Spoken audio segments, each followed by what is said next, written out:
Spider-Man No Way Home is making a killing at the box office, and there was a recent reissue of a toy from the first MCU solo movie that I'd like to talk to you about today. Hey, kid. Yeah, you. Everyone thinks toys are fun, but this is a channel for adults. Yeah, I said it. If you're under the age of 18, go get your parents before you come in here. If you're under the age of 13, scram! Let's get on with the show.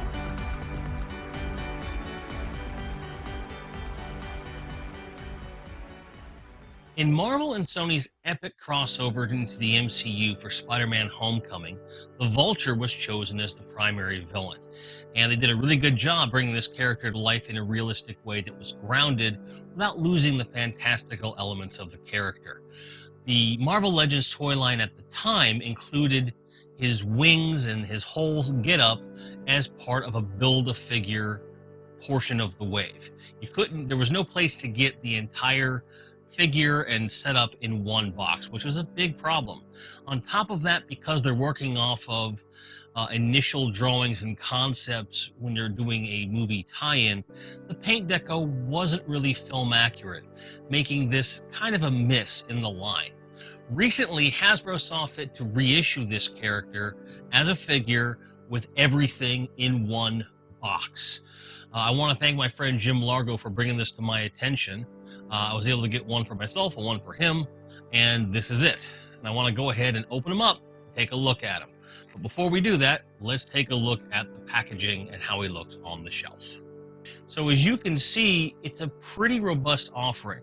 You've got your full wingspan in there, looking at some gauntlets and so forth.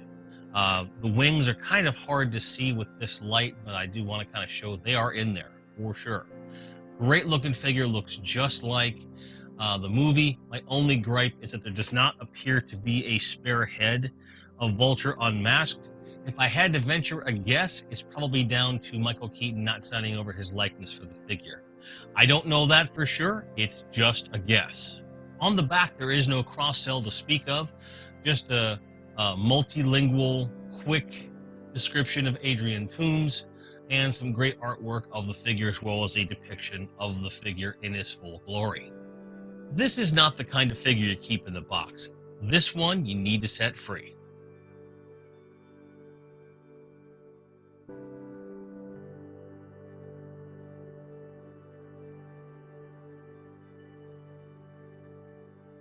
Wow, there are a lot of parts here, and I can understand why this was not made available at retail at the time. Homecoming was a gamble. They didn't know how popular it was going to be. I get it. But you get 2 pieces for each wing, the backpack with the turbines. They move in and out, which is nice. They're free-flowing. These also turn around, which is neat to simulate, changing thrust and so forth. But they're very loose, which is fine. I mean, you can spin them around, whatever you got to do. It attaches to his back with a post, and it was attached that way for the sake of packaging, which is kind of nice. Got his armbands and his control handles, and I don't know if this is supposed to be a flight stand or not. I really don't know. I'm going to guess not, but I'm going to keep this off to the side. Also, for any of you paying attention, I do not keep my Marvel Legends packaging, with the exception of card backs on certain retro carded figures. It's just too much space to take up. I don't see myself putting them back in the box very often. It's just not for me. If you choose to keep them in the box, it's your decision. No problem whatsoever with it on my end. Just letting you know the truth. So if you don't ever see this in a box again, that's why. I am now going to attempt to put this together. I am in my mid-40s. It may take me some time.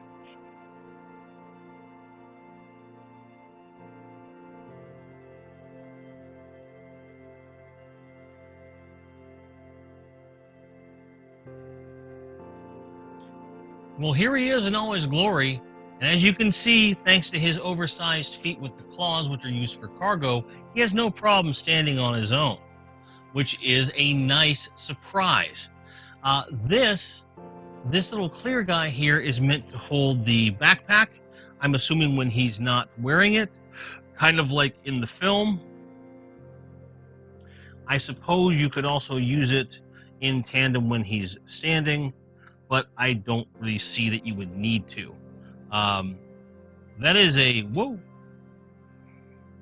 You have to be careful with this guy because it kind of balances itself inside this little stand, and it just sits. It doesn't lock into place or anything. So I'm thankful it's here, but a little bit more tooling to get it just a little bit nicer would have been appreciated. But the articulation on the wingsuit is just extraordinary. You can do all kinds of things with the jets and the wings themselves to kind of get things where you want them to be relative to what you're trying to simulate and so forth. So you really can get some menacing stuff going with this figure. So you get all kinds of nifty, great looking stuff. You'll notice that I do have his visor on. It does clip in, but it just comes right off. There's no pegs to break, which is not a bad thing. It's a nice feature. So if you take the visor off, you can still see his eyes, which are pretty formidable. And the deco is really nice, as you can see. But you can snap it right back on if you want. There's a little notch where his nose should be. So you just kind of take the flat part and you just line it up with the top here. You just clip it on. It's just flexible enough. It's nice and snug. Makes perfect sense. Not bad at all. So you can also fold these back if need be for any reason. So you can just rotate that down, and it's a pretty decent way of showing the figure at rest, although you'd probably need to experiment a little bit to get him to stand up properly with it like this because it is so heavy. So in this case, I got my acrylic stand's holding him up, but as soon as I were to do this, he'll fall backwards, which, again, it makes sense. I mean, if you're going to do this movie accurate, there's only so much you can do without assistance. Again, part of why this is probably here. I'm going to try and see if I can attach it while he's standing in some way. Try to see if you can use it for assistance in these situations.